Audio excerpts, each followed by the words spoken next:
করেছি।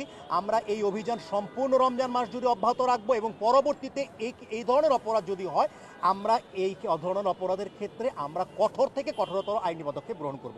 আসসালামু আলাইকুম, আমি Shah Mohammad Zubair, executive magistrate, RAB headquarter. আজকে আমাদের কাউরন বাজার এলাকায় নিয়মিত বাজার মনিটরিংয়ের অংশ হিসাবে র্যাব 2 এর আভিযানিক দলের সাথে আমরা একটি মোবাইল কোর্টের অভিযান পরিচালনা করি।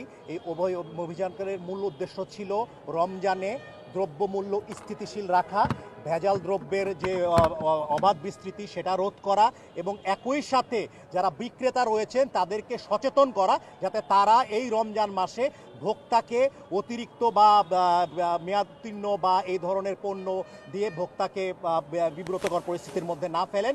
এবং তারই প্রেক্ষিতে আমরা আজকে বাজার মনিটরিং করে আমরা 9টি মামলায় সতর্কতামূলকভাবে টোটাল 26,000 টাকা অর্থদণ্ড তাৎক্ষণিকভাবে করেছি এবং আদায় করেছি। এটা একটি সতর্কতামূলক অভিযান ছিল, মূলত আমরা সচেতন করার জন্যই আজকে এসেছি।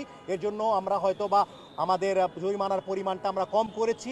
আমরা এই অভিযান সম্পূর্ণ রমজান মাস জুড়ে অব্যাহত রাখবো এবং পরবর্তীতে এই ধরনের অপরাধ যদি হয় আমরা এই ধরনের অপরাধের ক্ষেত্রে আমরা কঠোর থেকে কঠোরতর আইনি পদক্ষেপ গ্রহণ করব।